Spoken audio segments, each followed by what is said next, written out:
နေ့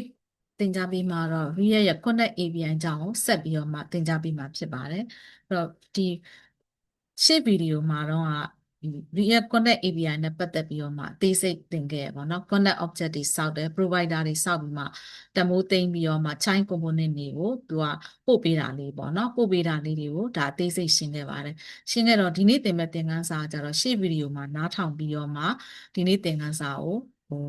လိုက်ပြီးမှလုပ်လို့ရမှာပါเนาะအဲ့တော့ခုဒီနေ့ကတော့ဒီအသုံးပြုတာလေးဆက်ပြီးမှလေ့လာကြည့်ကြမယ်အဲ့တော့အသုံးပြုတော့ဒီ app component ရဲ့အတွင်းထဲမှာ user provider ရဲ့အကြားထဲမှာဒီ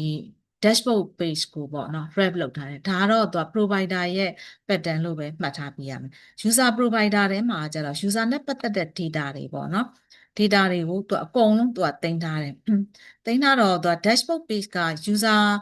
ဒီ provider ရဲ့အထဲမှာရှိနေတဲ့အတွက်ကြောင့်မို့လေသူ့စီကနေပို့လိုက်တဲ့ data မှန်သမျှကို prompt တင်နဲ့လက်ဆင့်ကမ်းစရာမလိုပဲ component တွေက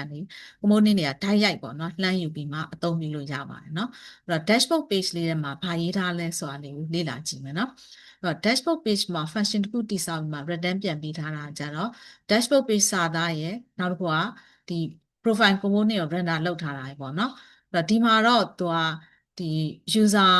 object တွေက data တွေကိုသူကယူမသုံးထားဘူးပေါ့နော်မသုံးထားဘဲနဲ့ profile ကိုသူဘာလုပ်လိုက်တာလဲဆိုလို့ရှိရင် render ပေါ့နော် render လုပ်ထားတယ်ပေါ့အဲ့တော့ profile component မှာကြတော့သူက use connect hook ကိုအသုံးပြုပြီးတော့မှ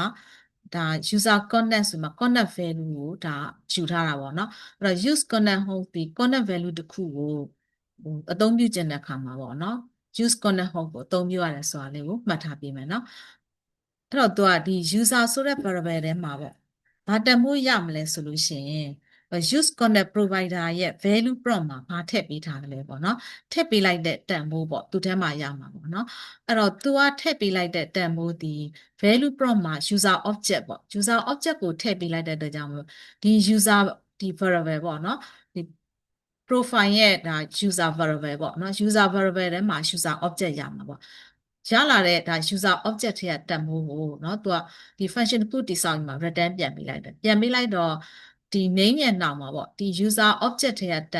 user object ထဲမှာရှိနေတဲ့ name နဲ့ row နဲ့ကိုသူကရိုက်ပြလိုက်တာပေါ့เนาะအဲ့တော့သူကဒီ question mark လေးကတော့ user object ထဲမှာကျတော့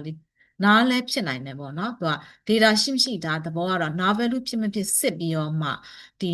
data ရှိတယ်ဆိုမှာပေါ့ name တို့ row တို့တွေကတန်ဖိုးတွေကိုသူကရိုက်ပြသွားတာပေါ့เนาะအဲ့တော့ဒီမှာကတော့ use connect ပေါ့เนาะ hook ကိုအသုံးပြုမှ connect value ကိုယူရဲဆိုတာလေးပေါ့เนาะဒါလေးကိုတော့အဓိကမှတ်ထားပေးစီချင်ပါတယ်เนาะအဲ့တော့ရလာတဲ့ဒီ user variable ထဲမှာ user object ရပါရလာတဲ့ user object တွေက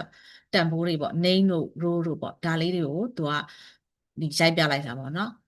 အဲ့တော့သူကဒီဘက်မှာပေါ့เนาะဒီ profile ဘက်မှာကြတော့ရှေ့က dashboard page ကနေမှ prompt တိဆောက်ပြီးတော့မှ data ကိုလက်ဆင့်ကမ်းစရာမလိုဘူးပေါ့เนาะမလိုဘဲနဲ့သူကဒီ use connect hook ကိုအသုံးပြုမှ connect value တွေကိုတိုက်ရိုက်ယူပြီးမှအသုံးပြုလို့ရတယ်ဆိုတာလေးကိုမှတ်ထားပေးပါเนาะဒါဆိုရင် run ကြည့်ကြမယ်เนาะ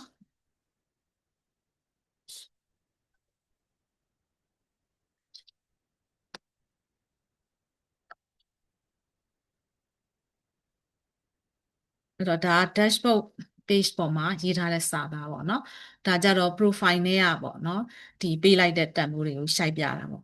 profile မှာဒါကတော့ user profile စာသားလေးရှိုက်ပြတယ်ဒီမှာဆိုရင် name တို့ row တို့တွေကပေါ့ဒီ property နှစ်ခုတည်းတန်ဖိုးတွေကို user object ပေါ့နော် user object တွေကတန်ဖိုးနှစ်ခုကိုသူကရှိုက်ပြလိုက်တာပါနော်ကျေးဇူးတင်ပါတယ်